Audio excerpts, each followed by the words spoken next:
Alright, what's up everyone? Today's Tiermaker is over One Night Ultimate Werewolf games. This includes the original One Night Ultimate Werewolf along with the Daybreak expansion, the Vampire box, and the bonus rolls set. This does not include One Night Ultimate Alien or superheroes. That's going to be another topic for another day. So we've got an extensive list and we're going to get right into it. I'm going to go ahead and assume that for most viewers, you've played some, if not most or all of these roles. So I may not get too much into what the functionality of the cards are, and I'll just break down how well they interact with other cards in a game. So the first one is Alpha Wolf. This is all in alphabetical order. This is part of the Daybreak set.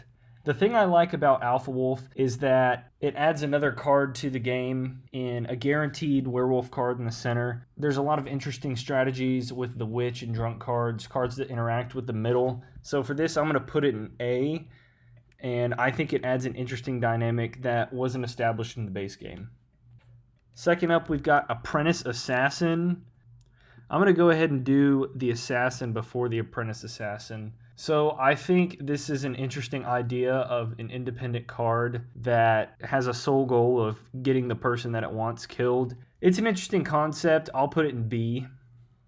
So for the Apprentice Assassin, it's a step below the Assassin in my opinion. It can kind of complicate the game for newer players, and if you play both at the same time, you might have occasional interactions, but it can also make things confusing in the midst of a game where you have multiple other teams already. So since we've got the Apprentice Tanner, I'm going to move the Tanner up and do this one first. The Tanner's a really hard to introduce in newer and more experienced games, just to keep the village team at bay. So for that, it's going to be an A tier just because you can put it in most games and really stabilize the balance. Apprentice Tanner can be cool, but it has to be used in bigger games because it's really meant to be used alongside the Tanner. So for that, it's going to go in C tier. Again, I'm going to move the Seer up to the front since the one after it's Apprentice Seer. So we'll go Seer first. It can be very overpowered at times, but it also is a very helpful card in games where the werewolf or vampire team is outnumbering the village team or has large numbers. So for that, I'm going to put it in B because it has a usefulness in larger games, but can be overpowering in smaller games. The Apprentice Seer is usually just a card that you might play in bigger games when you don't want to use a villager and you want to give somebody a role instead. It doesn't really accomplish a whole lot, and it's just inferior to a Seer. There is a good concept where you can have the Mystic Wolf and Apprentice Seer in play, so the Mystic Wolf can use the Apprentice Seer as an alibi, but other than that, it's not too special of a role, so it goes in D tier. Aura Seer is a really interesting concept. You essentially can see who's moved cards throughout the game, and although you can have instances where it's very overpowered, overall, you can mix and match cards of good and bad in to where the Aura Seer doesn't immediately know who's good and who's bad. So it's tough to say. This is probably a B tier. It's fun to play, but you may have to put certain cards around it to keep it from being too strong. The Beholder only belongs in a very specific game where all of the Seer cards are around it, so for that, it's going in D tier. Personally, I find Bodyguard to be a pretty dry card. Essentially, whoever you vote for can't be killed, so there is some strategy involved to it, but it's essentially just a reverse hunter, so I'm going to put it in D tier.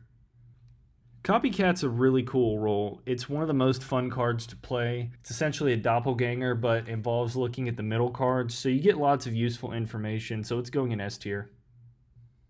So the Count is obviously part of the Ultimate Vampire set. Essentially, you're on the vampire team, but you place a mark of fear on a player so that they can't move their card or do any of their actions during the night. It's really a vampire with a special ability that hinders the villager team, so it's going in B. Cupid can really shake up the strategy of a game. By giving the mark of love to two players, they share the same fate. So not only do you have to worry about your team winning, but you also have to make sure your lover is alive regardless of if they're on your team or not. So this is going in A tier. Curator's a card that's impossible to play in beginner games and even in advanced level games. It's just way too complicated to not make the game confusing. It's very easy to claim an alibi if the Curator's done something to you, so it's going in F tier. Cursed can be a really difficult card to play. If a vampire or werewolf votes for you, then you're on their team, which really changes up your strategy. You have to constantly be aware of who is going to vote for who and also get a good idea of who the actual good and bad guys are. It can be fun, but you really have to know what you're doing, and this is going to be C tier. In my personal opinion, Diseased isn't a very fun card to play. It also can really make the games frustrating for the people next to you if you give them the mark of the Diseased. So this is between a D and an F, but I think I'm just going to stick this in F tier. Doppelgänger is truly one of the best, if not the best card in the entire game. You get so much information and you're a really powerful card, and the possibilities with this card are endless. Not only do you get to see someone else's card and do their action, you could totally flip teams, you could even turn into a Tanner, so this is easily an S tier card. Dreamwolf is sort of a reverse minion, and it can really give the wolf team a challenge. The Dreamwolf has no idea who's on their team, and the other wolves have to help it out and make sure they all survive. It's very cool to add to a base werewolf game even without all the other daybreak cards, so this is also an S tier. The Drunk is a pretty bad card to play. All you do is take a card from the middle and you don't even know what your card is. It's very hard to bring anything worthwhile to the table in the game. The only time where it's actually a pretty interesting card to play is when the Alpha Wolf is in the game and you know there's a guaranteed werewolf card in the center, so this is going to go in D tier. The Gremlin is really just an upgraded version of a Troublemaker, and you have more options overall. And while you might not be able to piece things together yourself, you certainly can help the villager team figure things out. So for that reason, it's going to go in A tier. The Hunter is really just a villager with a gun. If you sound suspicious at all, you really have to know what you're doing and be very confident that you know who the bad guys are. And while every once in a blue moon, you might get a successful game as a hunter where they vote for you and you kill the right person, it's not too fun of a card to play. So I'm thinking D tier for this one. While Insomniac may not do a ton in the game, it can actually be very helpful in a confusing and chaotic game where everything's being switched around. For that, it's going in the C tier. The Instigator is pretty cool and adds its own little chaos to the game, but it can't be added to a game where there's too much going on. You kind of need it for a medium to larger sized game. This is going in C tier. The Marksman is a step down from the Seer, but it can be really helpful in games that include marks that are being passed around. So for that, it's going to go in B tier with the Seer, although it's slightly worse. I'm not going to lie, I actually find the Masons to be more interesting than most people. In the right game, they can be extremely helpful in not only letting the village team solve things, but also giving werewolves valid alibis. So for that, it's going in A tier. The Master can make things interesting in vampire games. The vampires can take some risk trying to figure out who the Master is and then vote for them to save their team. It can also make things tough on the village team. So it's probably a B or C tier. I'm going to put it in B. Minion's a good idea to add to a game where werewolves are at a disadvantage, although you can't really play it in a game with a Tanner. There's just too much going on, but the werewolves and Tanner will pretty much win every single game if a Minion and Tanner is involved. So it goes in C tier for having its own kind of niche, but outside of that, it can really make things unbalanced. Mystic Wolf is a good idea to strengthen the wolf team a little bit. You can create alibi counterplay with Seers and Apprentice Seers in the game. It's just kind of a slightly more powerful version of a werewolf. So this goes in A tier. Pickpocket is only really useful with marks in play. Other than that, it's just a robber but for marks instead of cards. So this is D tier. Paranormal Investigator can really cause chaos. It's an extremely valuable card to whatever team it ends up with. You gain a lot of information either way, and you can end up in games where werewolves are severely outnumbered and the case gets solved in just a minute or two, and you can also end up in games where the werewolves have a majority and they can immediately vote off a villager. Everyone kind of has to know what they're doing to play with this card, but it's still a good one, so it's going in B. The Priest is really just there to make sure that vampire games don't get too out of hand, but it's not too special of a card overall, so it goes in C tier. Personally, I find the Prince card to be terrible. You're just essentially a villager, but if you get the most votes, you don't die, and it goes to the next person. So for that, I just kind of find it lame and uninteresting to play. This is F tier. Renfield can essentially be a minion, but for the vampires. It can be a fun card to play, but if you have the master already in play and people are handing out the marks of vampires, there's just a lot going on, and it can make things extremely difficult for the villagers, so this is D tier.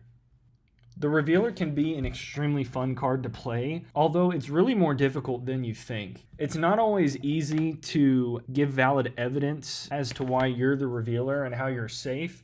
And if you ever reveal a bad card, that person can just simply say, "No, you," and point it right back at you. So for that, it's a solid B tier. Fun to play, but it's not always easy on you. Robber is a staple to have in the game, and it's one of the more fun cards to play. You really have an underrated amount of power, and especially if you get a werewolf or vampire card, you hold a lot of information in the game that other people don't know. So for that, it's an A tier. At first glance, Sentinel's really not a fun card to have in the game. It prevents people from actually doing actions on a card or with their card, but also it can disprove some villager alibis, which creates chaos within the game, but it's still a D tier card. The Squire is really a minion that's a little bit more powerful. You can implement it in games where the werewolf team is having a difficult time winning, but it probably belongs next to the minion. The Thing is actually a pretty interesting card, and although it doesn't do a lot, it can definitely change the dynamic of a game, so it's going in A tier. While it may be difficult to solve things as a Troublemaker, you can provide information to the rest of the village team that can really be beneficial. It's definitely a staple in the base game, and it goes solidly in B tier. I'm not going to lie, with all of the other different types of vampires in the game, the base vampire really is inferior to me. You can make another player a vampire, but the other vampire abilities are just better, and it's definitely not a friendly card to have for newer players. So this is in C tier. Village Idiot is one of those cards that you read and sounds super fun, but it's hard to play with. You oftentimes struggle with the fact that you have to move all the cards around except yours within the amount of time that's given to you. It can add a little bit of a challenge to the game, but it can easily make things too chaotic, and usually if there's a revealer at the end, things can be easily solved. So this goes in C tier. While some people actually play with Villager in their games, I just find it stupid. You're on the good team, but you really don't do anything, and you just have to kind of keep an eye out and take everyone's word for it. People can easily put the blame on you because it's the easiest alibi to claim. At the end of the day, you're pretty expendable. You're going to be one of the people catching the most heat, and you just kind of have to listen around and guess who's lying. So this is F tier. What would this tier list be without Werewolf and S tier? There's nothing like picking up a werewolf card every once in a while and trying to lie and convince everyone that you're innocent. So this is S tier. Witch is a very fun card to use when you're trying to actually make use of the middle cards. In the base game, you don't actually get a ton of value out of the cards in the center, but the Witch can really mix things up and put cards that aren't into play. It can be strategically used alongside the Alpha Wolf, where you have the guaranteed center werewolf card, and you gain a lot of information out of interacting with that card. So for that, it's going into A tier. So that's my list. I found a lot of cards to be pretty balanced overall. Let me know what some of your favorite cards are and some of the more underrated ones on this list. I'll see you in the next one.